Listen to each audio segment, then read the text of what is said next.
Hi மக்களே, இன்றைக்கி நம்ம டிஃப்ரெண்ட்டான ஐட்டம் செய்ய போகிறோம். காடை பெப்பர் ஃப்ரை எப்படி செய்யறதுன்னு மம்மி ஈஸியாக சிம்பிளாக சொல்லித்தர போகிறாங்க. இந்த வீடியோ ஃபுல்லாக ஸ்கிப் பண்ணாமல் பாருங்கள். மறக்காமல் நம்ம சேனலை சப்ஸ்கிரைப் பண்ணிடுங்க. இந்த காடை கொஞ்சம் வந்து தோட்டத்திலே கொஞ்சிலிருந்து வளர்த்துனது. இது எப்படி ஃப்ரை பண்ணுறாங்கிறது வீடியோ ஃபுல்லாக பாருங்கள்.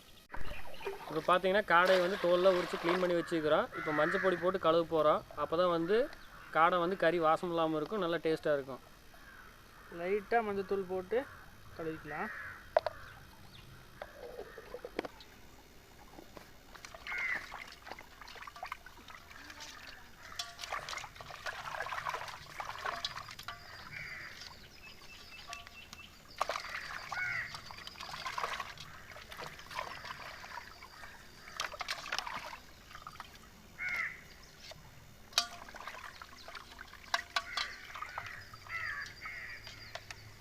அவ்வளோதான், மஞ்சள் பொடி போட்டு எல்லாம் க்ளீன் பண்ணி வச்சாச்சு. அடுத்து சமைக்கிறதுக்கு போகலாம். காடை பெப்பர் ஃப்ரை செய்ய தேவையான பொருட்கள்லாம் ரெடி பண்ணி வச்சுருக்கோம். என்னென்ன இருக்குதுன்னு சொல்லிட்டு நம்ம பார்க்கலாம். தேவையான அளவு வெங்காயம், சீரகம், கடுகு, இஞ்சி, பூண்டு, சோம்பு, வரமிளகாய், கொத்தமல்லி தழை, புதினா தழை, குருமிளகு, உப்பு, எண்ணெய், இதெல்லாம் கருவேப்பிலை இதெல்லாமே எடுத்து வச்சுருக்கு. காடை நம்ம ரெண்டாக கட் பண்ணி வச்சுக்கலாம். இப்போ நான் சீரக குருமிளகெல்லாம் இடிக்க போகிறேன்.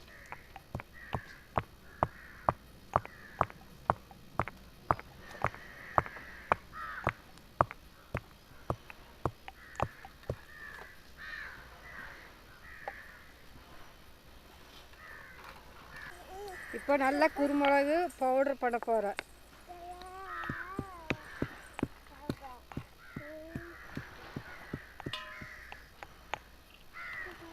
நல்லா பவுடர் ஆகிடுச்சு, எடுத்து கொட்ட போகிறேன். அடுத்தது இஞ்சி பூண்டு நல்லா தட்டி எடுக்க போகிறேன். காடை எவ்வளோ ரெண்டாக கட் பண்ணி வச்சாச்சு.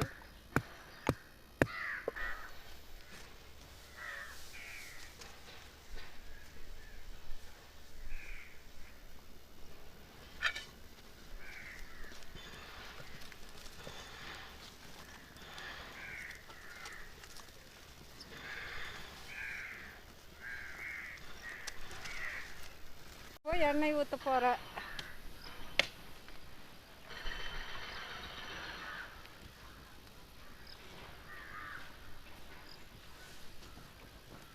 இப்போ கடுகு போட போகிறேன்.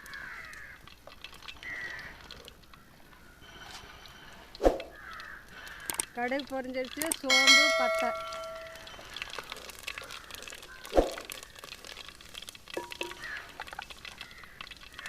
இஞ்சி பூண்டு,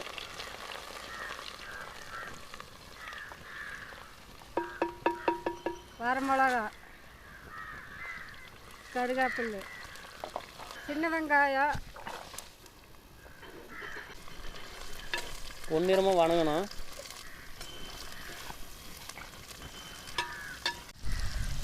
சீரகத்தூள் போடுறேன்.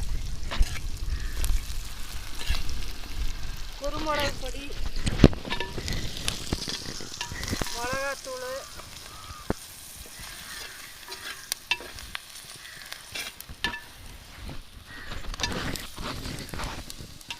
காடை உள்ளே போட போகிறோம்.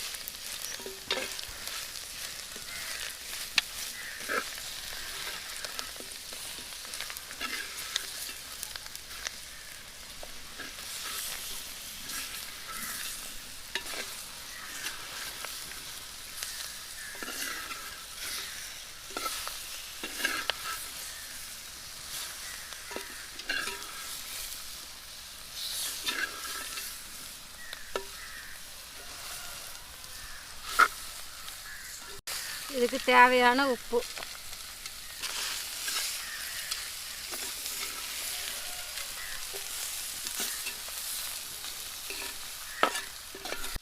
கறி நல்லா வணங்கிடுச்சு. இப்போ தேவையான அளவு தண்ணி ஊற்ற போகிறோம்.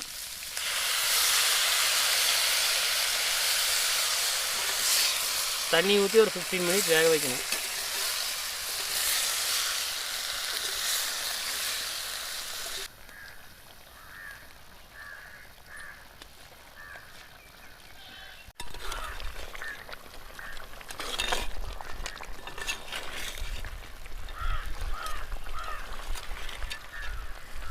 இப்போ மல்லித்தலையெல்லாம் போட்டு அப்படியே இறக்கி வச்சிடுவோம்.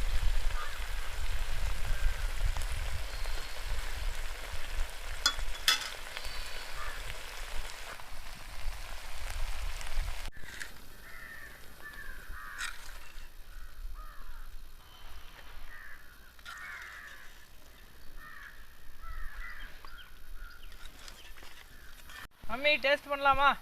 டேஸ்ட் பண்ணி பாரு.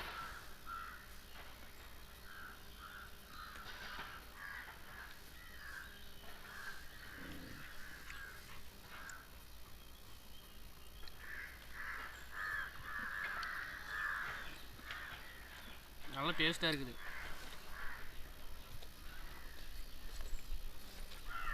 கறியெல்லாம் நல்லா வந்திருக்குமா? காடை பெப்பர் ஃப்ரை நல்லா இருக்குது. பெப்பர் எல்லாமே நல்லா காடையில் நல்லா பிடிச்சிருக்கு. இதே மாதிரி உங்கள் வீட்டில் நீங்கள் செஞ்சு பாருங்கள். நம்ம சேனலை சப்ஸ்கிரைப் பண்ணிடுங்க.